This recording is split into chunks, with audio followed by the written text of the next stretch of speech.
Okay, hello and welcome. Descant, a form of expression in which a fixed melody is accompanied through improvisation.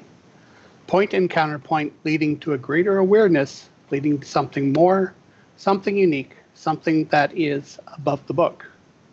I'd like to welcome Selby Evans, thinker in Melville, the namesake of our Thinkerer Award and our first award recipient in 2014. Joining in July 2005, Selby is a retired psychologist and university professor who also ran his own consulting business for 25 years. Selby's activities in Second Life has included the enablement and understanding of various disciplines in a virtual setting, including theater, video, music, art, writing, comedy, building, education, and newcomer help. Selby has been involved with multiple community groups in Second Life Open Simulator and other virtual environments.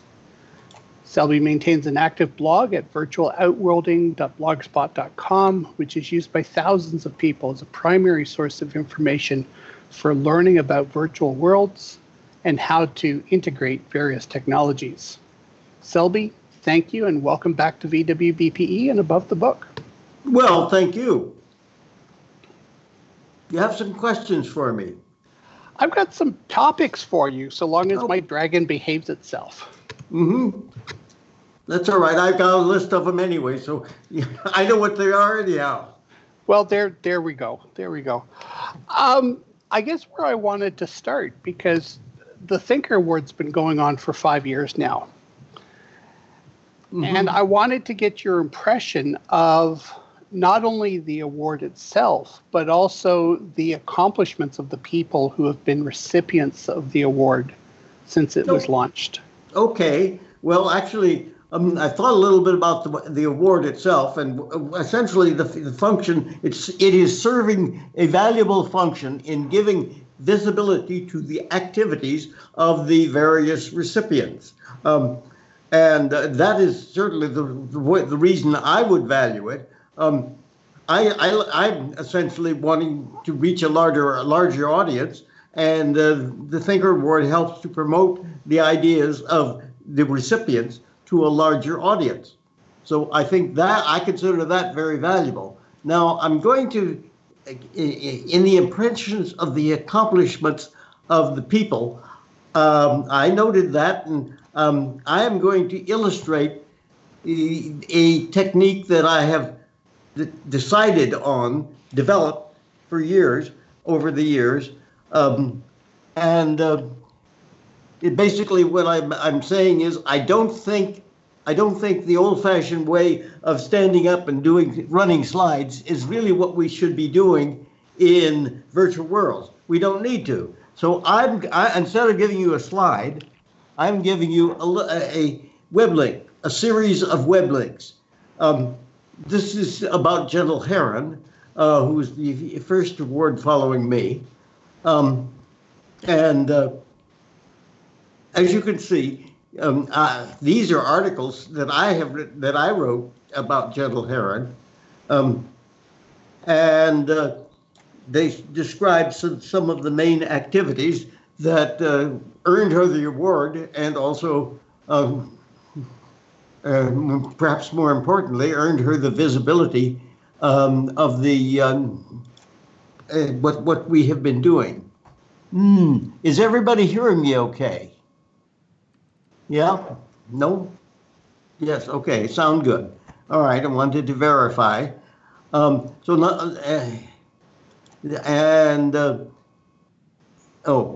well, all right. Lear Lobo knows how to use the sound adjustment to turn up an individual speaker, and I hope everybody else does too. If not, ask Lear, she'll tell you. Now, I'm not going to go into the details of these items because I've already done that. Those are all, I think all of those citations, almost all of those citations are citations that I wrote, citations from my blog. And of course, what I have been doing is promoting the same thing that the Thinker visibility, the same thing that the Thinker Award promotes.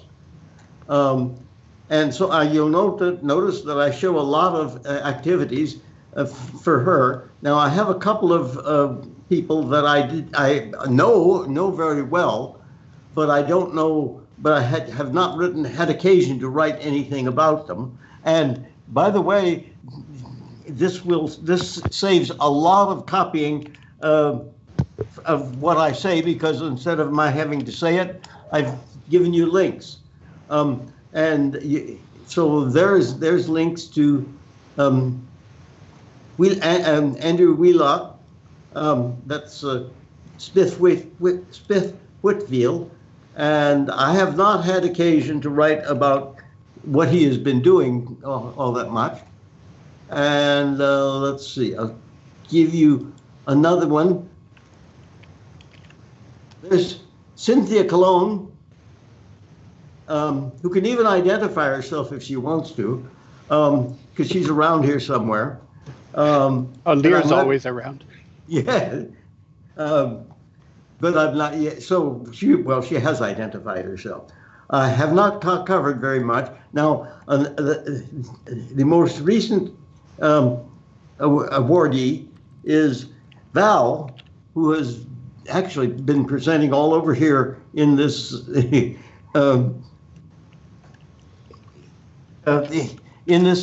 activity. This is Val. She actually has I've reported a number of things about her. She has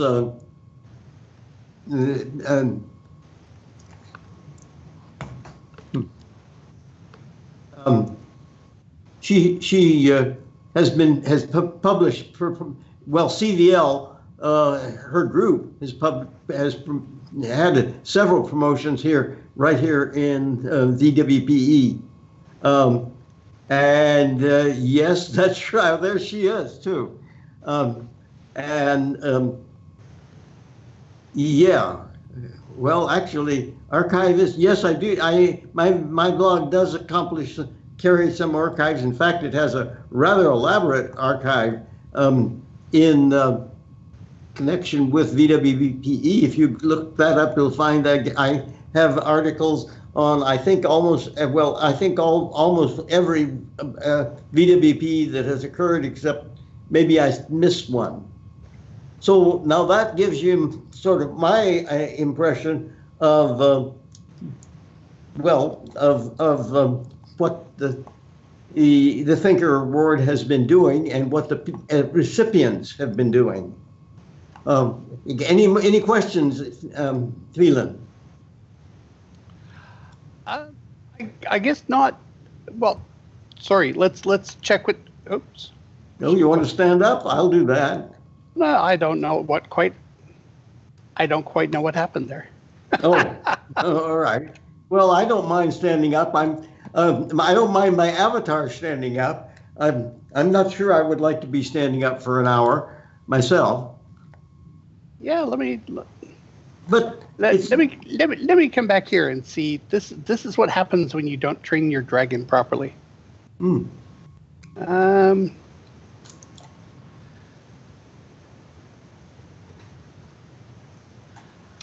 My apologies. This is no, you didn't hurt anything. Only quasi funny. All right.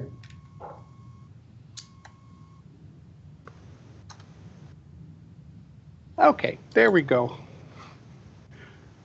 I won't touch the dragon. Obviously, the mother of dragons is not being happy with me right at the moment.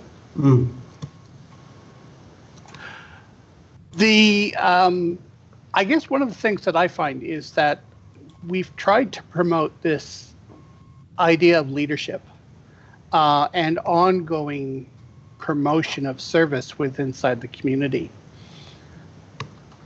And everybody that we've selected has exemplified this to a fairly great extent.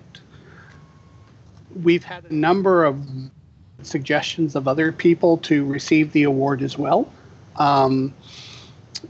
But quite often we find that there's just something about a number of these people that have received the award where they're not only being leaders, but they're being mentors to others. They really do sort of embody that idea of service.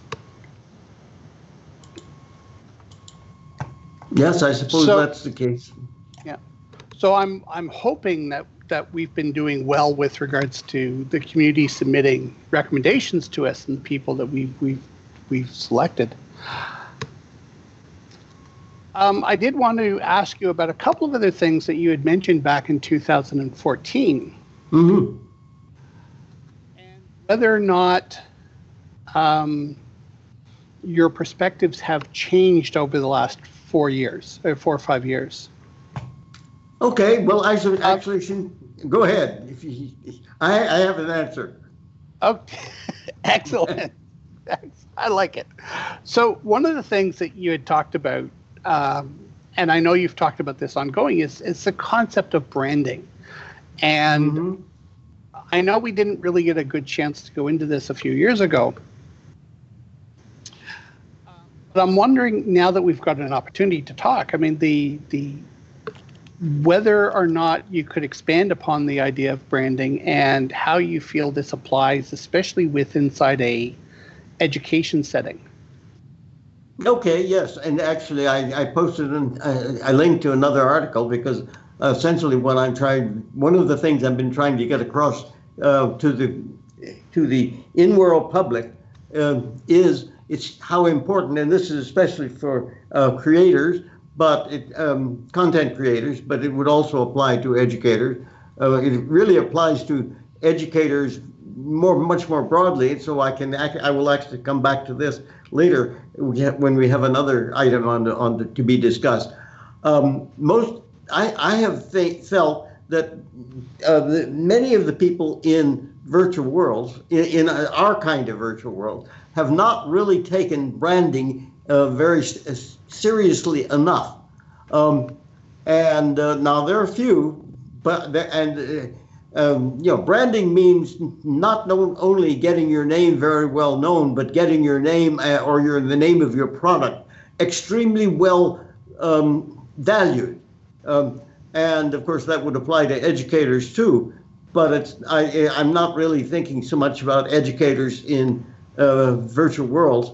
I'm thinking about educators in the bigger world.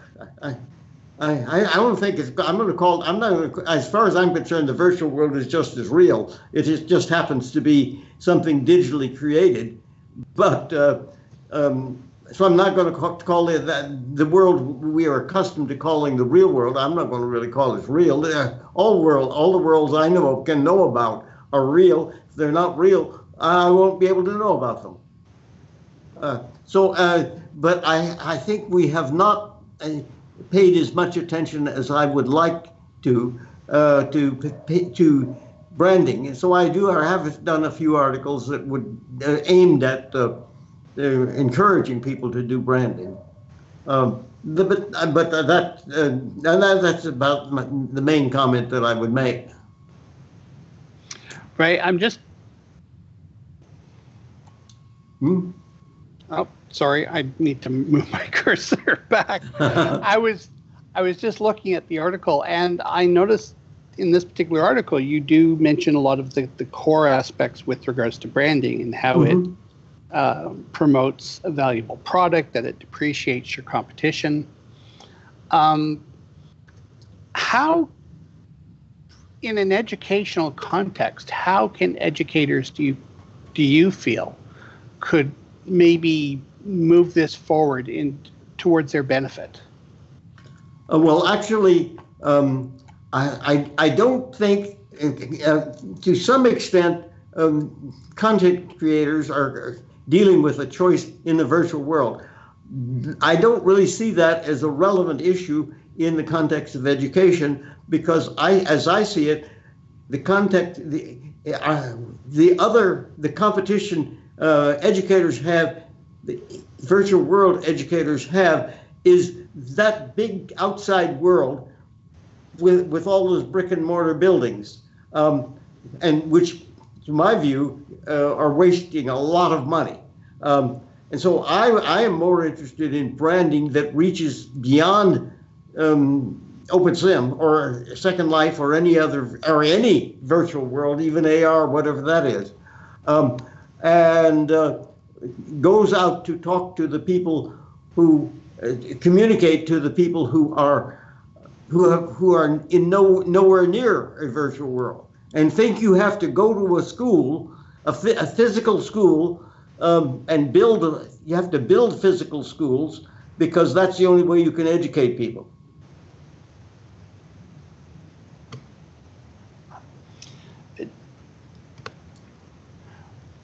So I don't really have any. I have some suggestions in connection with another discussion, another issue that you were going to raise, that you were mentioned, and so you may want to go on to that issue. Okay, let's go on to that one then, because I've got a feeling this is actually where we're going to get a chance to go through some various tangents. At least I hope so. Mm-hmm.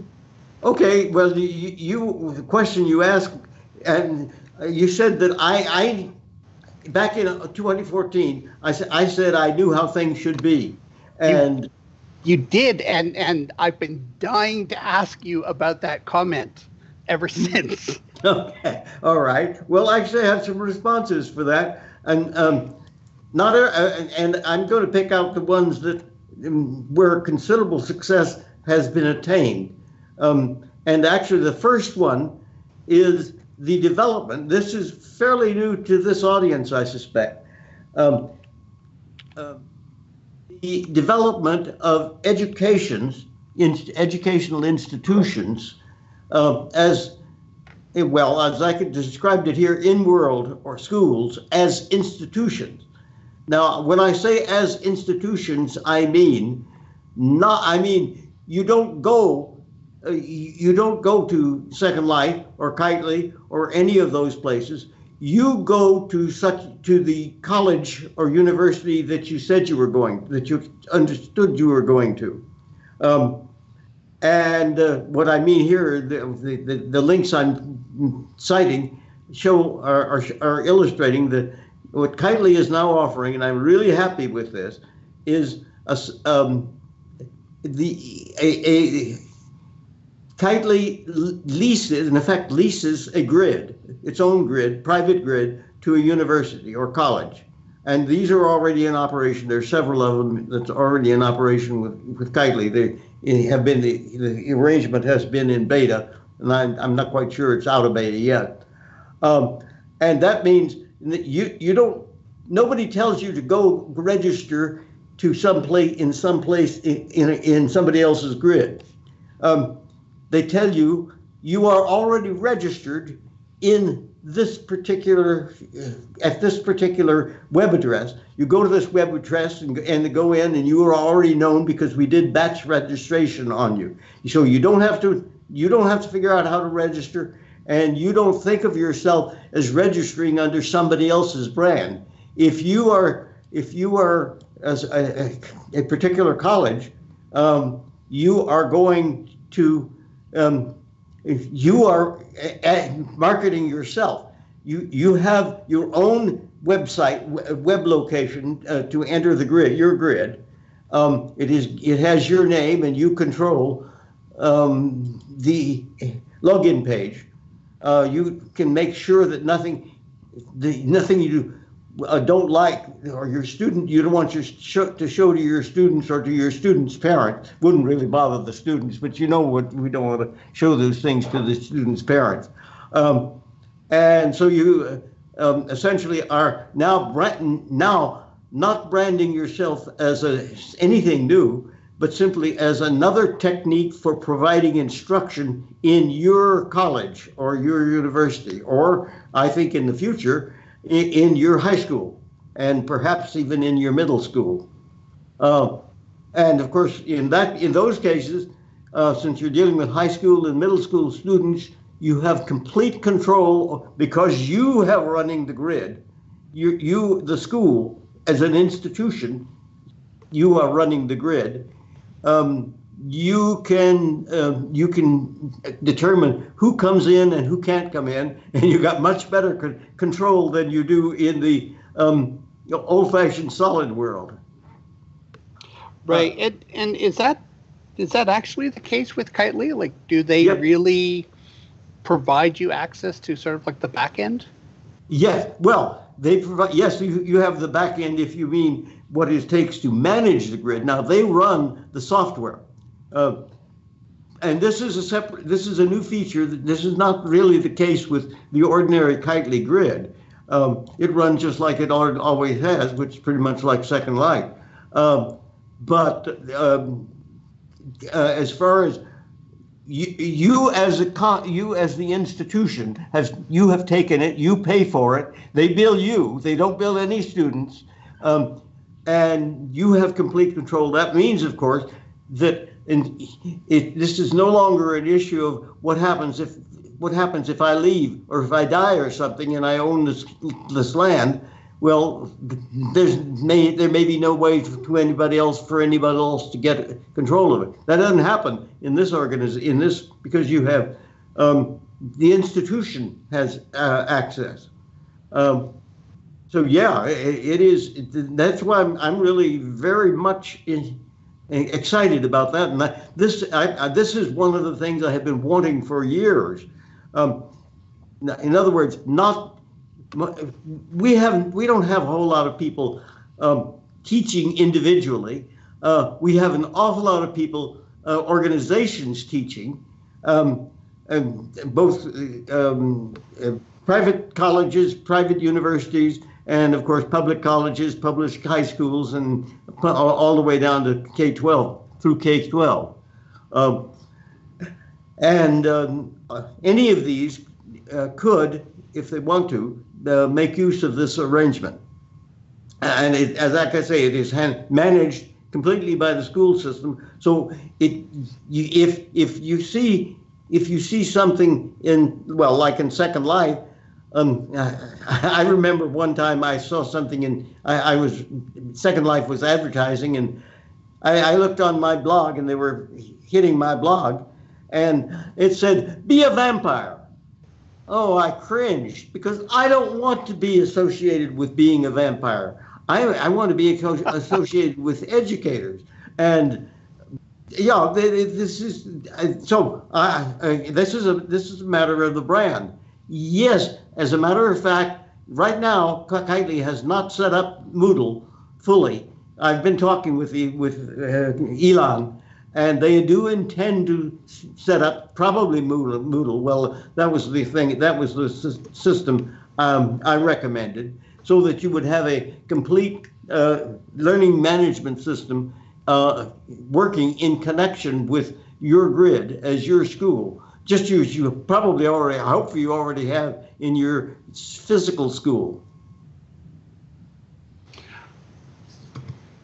Right. What other success factors were you? Because you said this was just one. You mentioned that there were others. Well, actually, there's two. That's one, and I've already had a chance to talk about that. The other, and this is one that we have talked about quite a bit this today here in this VWBPE, and that is Web Worlds. So there are links to the Web Worlds, and notice that I am available in my web in both Web Worlds, on 12 to 12:30 Central Time. That's 10 to 10:30 Pacific Time. In both of those Web Worlds, and I can be in both of them. That's no problem. The system, they do not put much of a load on my computer, I will be happy to come in. We can talk in voice. The Web Worlds are not extremely they're not nowhere near as elaborate as you can do in OpenSim or Second Life. But they are extremely accessible. In fact, I'll take credit for one little aspect. Notice at the bottom it says you don't have to register. Come in as a guest.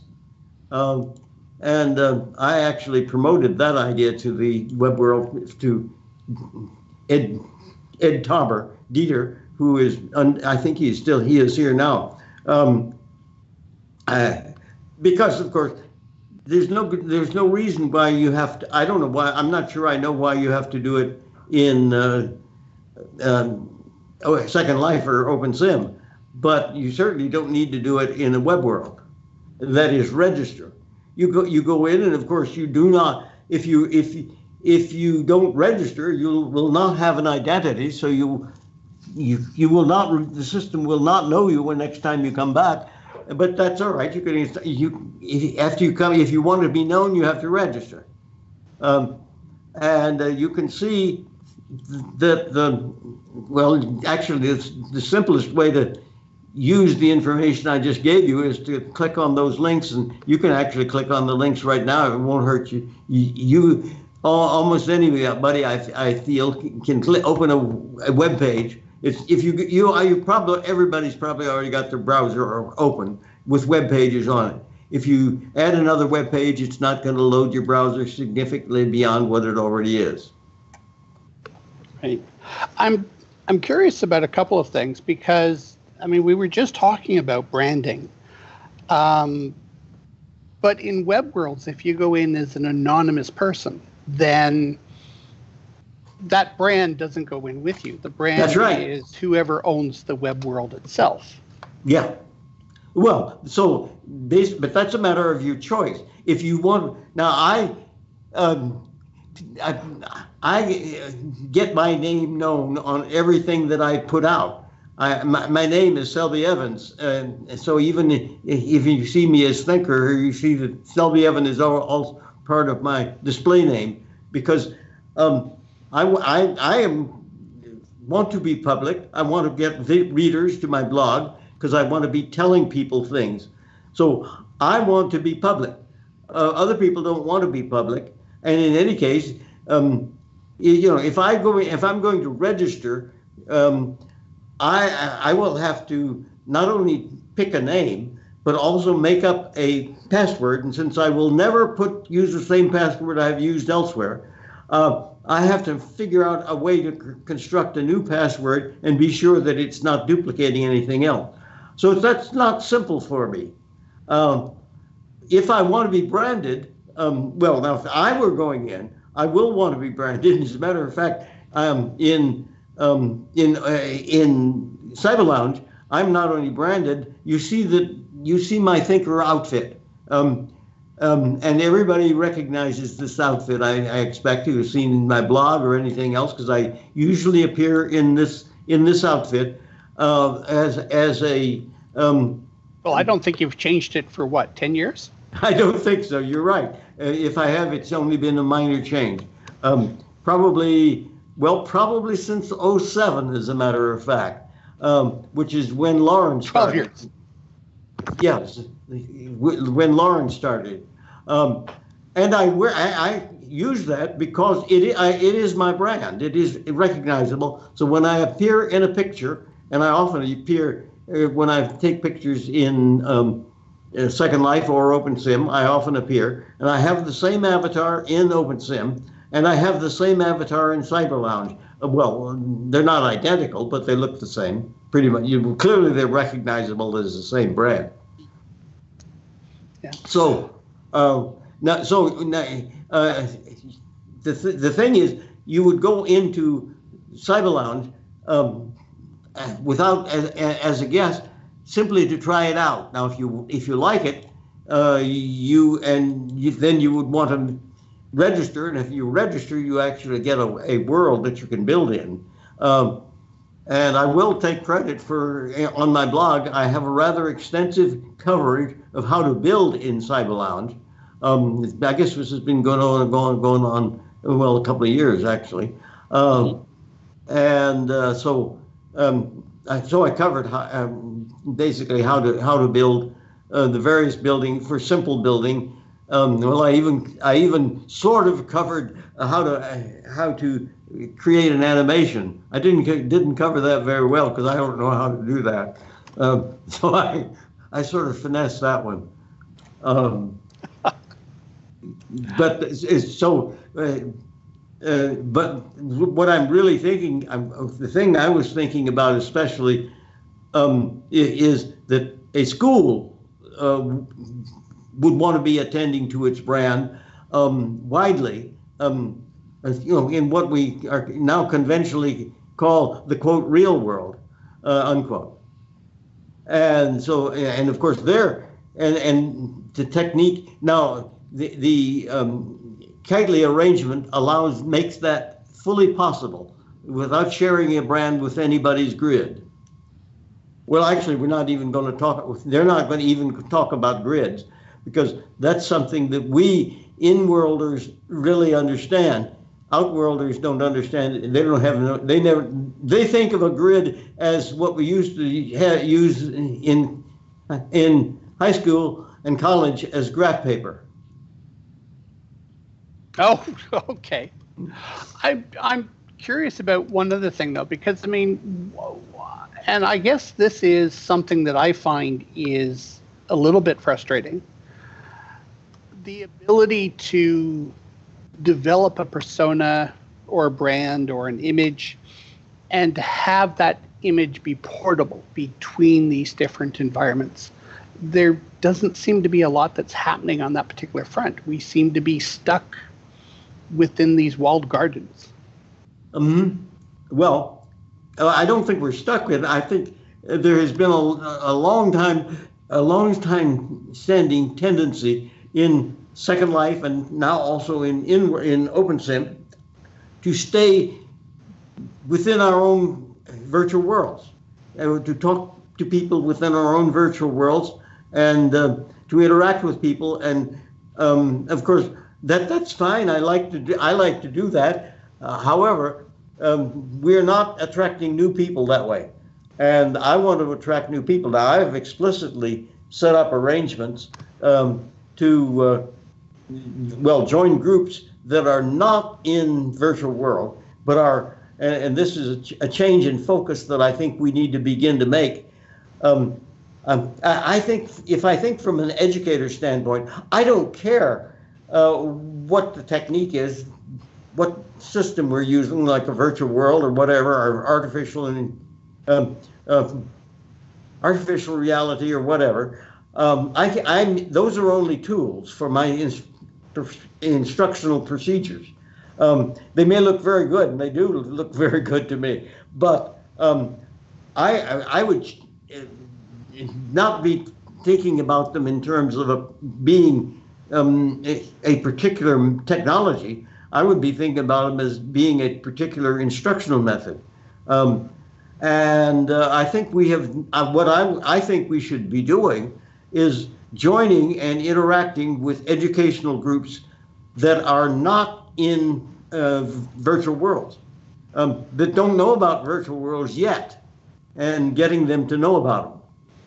And I joined a few, when I can, actually, I had several groups that I was working with in Google Plus before Google Plus went away. And I do have a couple, there's a group that I am now posting to fairly often in Facebook, and they're called Entrepreneurial Educators. Well, I don't know how many people there are. I will check that sometime. But I certainly would like to view myself as an entrepreneurial educator, and I would like to do some entrepreneurial work to those people, addressing those people who are entrepreneurs and educators. So sort of like an ambassador. Yes, right. Yeah. It's interesting that you brought up Google Plus, because it's just gone away on us. Where do you, because I know you were very, very active in Google Plus. Where do you see a lot of people going after Google Plus? Well, now that it's it's not completely gone, but all the community pieces that we used to know and love have gone, right? You're right. It's no longer useful for the purposes that I had for it, and I'm not posting it. It's pretty much, I dropped it altogether now. Actually, I have 4 places right now that I mainly post in. 2 of them Twitter and Facebook, those are, well, obvious. And it's not that I love Facebook, it is that that's where the people are. It's convenient that I can post in those places and actually be, whenever I post a blog article, I'm going to promote it in those two places, and those actually, my blogger will let me post that automatically, though it doesn't work all the time. So I go in and check. But those are good. Twitter is a good place just to get notice. Now the other two places, my favorite place for educational articles is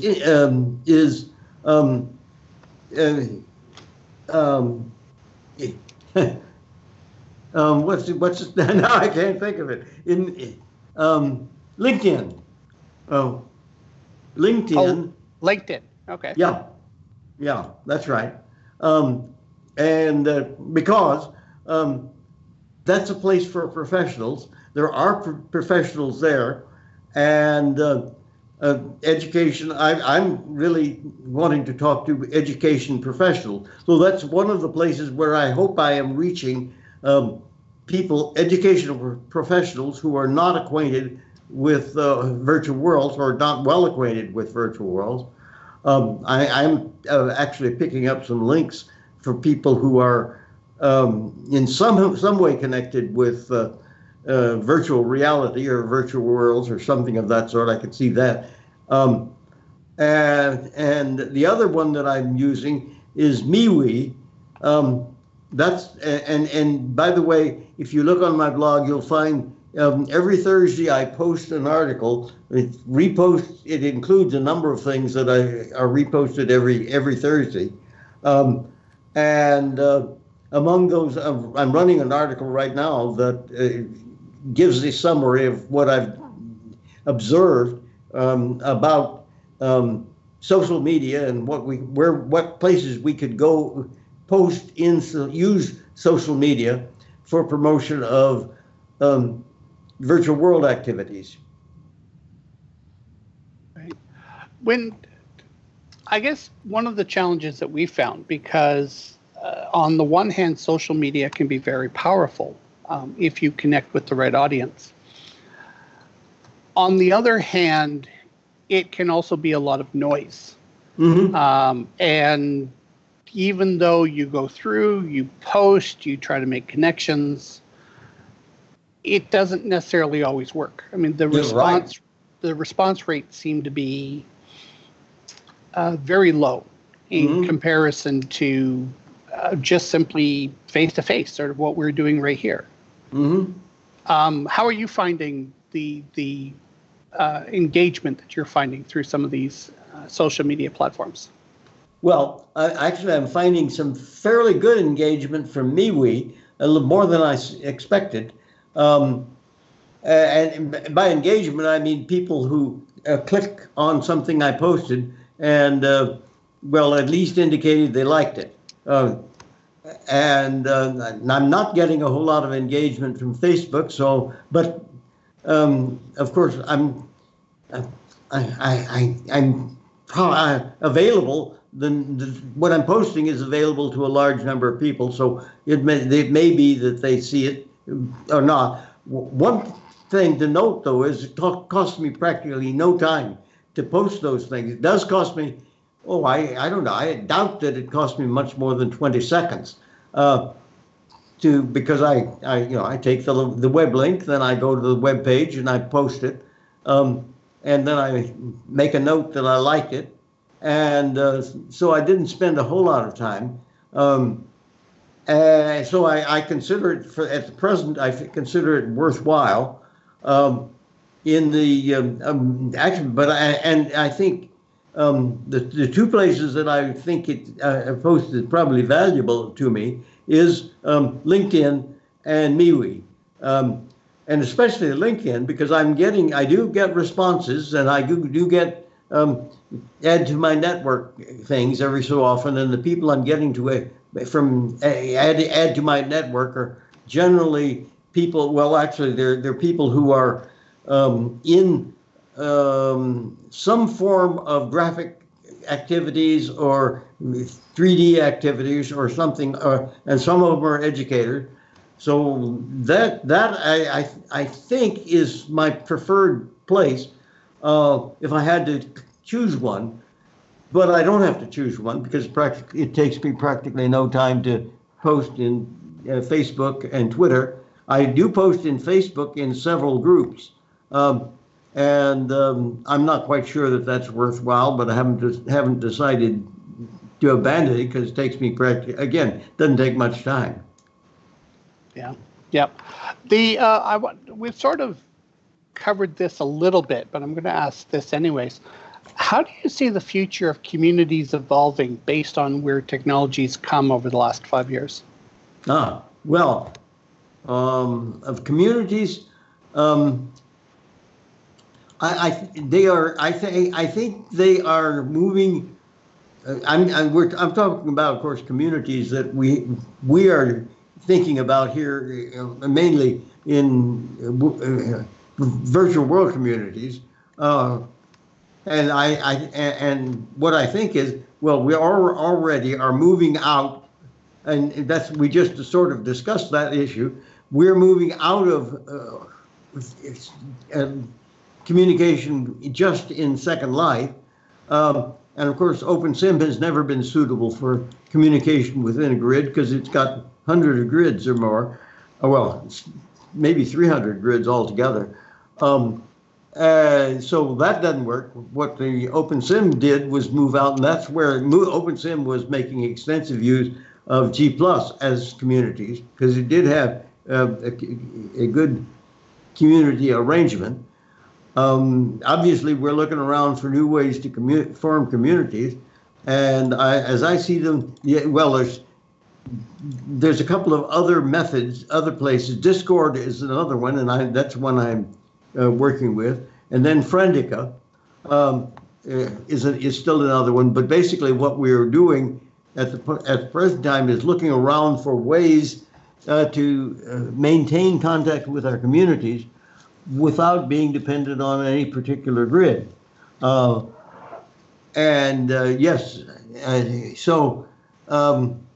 that's where I see our communities going. And what I would like for us, and of course, this can happen in Discord and in MeWe.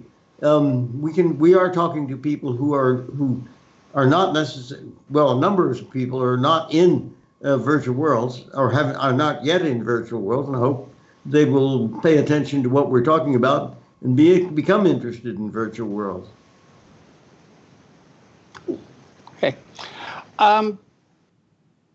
And then one of the other questions I wanted to ask you was, because we're very much service-oriented, all educators are really. So has the spirit of service in education increased or decreased in your opinion? Well, actually, I think it has not changed in particular at all, because it's not really, it is completely independent of technology. If it's something that people do. And one of the things I keep emphasizing is, despite all this great technology, the whole thing is really about people. And connecting people, yes, it's a great way of connecting people, and that's probably the main reason that I like it, and probably the main reason most of us like it, though we may not think of it that way. So I don't think there's been any change. That would be a cultural change. I think that educators are always interested and have long been interested in providing service. They now have a better way of doing it, perhaps.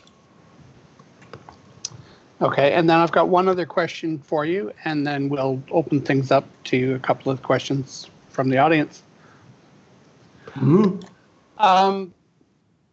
What do you feel are new challenges for education and educators? And has this changed much from like 5 years ago? Well, yes, it has. And actually, some of the discussions we had earlier today made me think about these issues.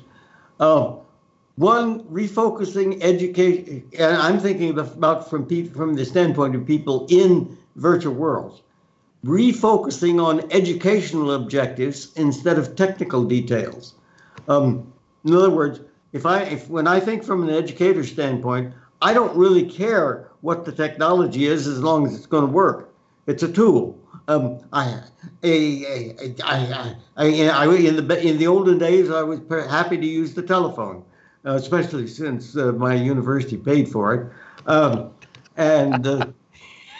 Nowadays, I could use Skype and it wouldn't cost me anything. But refocusing, and I would like to encourage people, the thinkers around here, to think through what is our objective. And very possibly, we've been talking about various VR, AR, and all of those other kinds of things. What real benefit choices would we make if we, and would it, I would expect that there would be some educational reason why you would choose a particular technology as opposed to others. Actually, one of the things I would immediately think of, have already thought of a long time ago, was I want web worlds, not because they're going to give me great worlds, but because they will work for very low cost education, and therefore they are a lot of people, they're available for the mass market. Then the next one is undoing the educational, you'll recognize this, those educators, the educational establishment, a commitment to the edifice complex. Those big buildings are not necessary. Most of those buildings, actually, they stand idle most of the time. If you look at it, we don't have to be spending. I just checked, and we spend in the U.S. we spend about $668 billion a year on education. I wonder how much of that goes into the maintenance, the building and maintenance of those edifices that make the university look impressive, and then re-educating the public. All of this, you see what the focus is: re-educating the public on the value of internet learning. I have an article. How do you stay out of debt? How do you get a degree and stay out of debt? Well, you could have, if you have rich parents, then that solves your problem. If you don't, well, go to school, go to college on the internet, and work at the same time. And you can do that. You can do all of those things. And you don't have, you can live wherever, well, you can live at home or wherever you want to. You have the advantage of the cost is not going to be very high, and the cost of living, it doesn't even factor in. Is there not, though, and I'm trying to figure out how to put this nicely because this is really going to come off bad. Mm-hmm.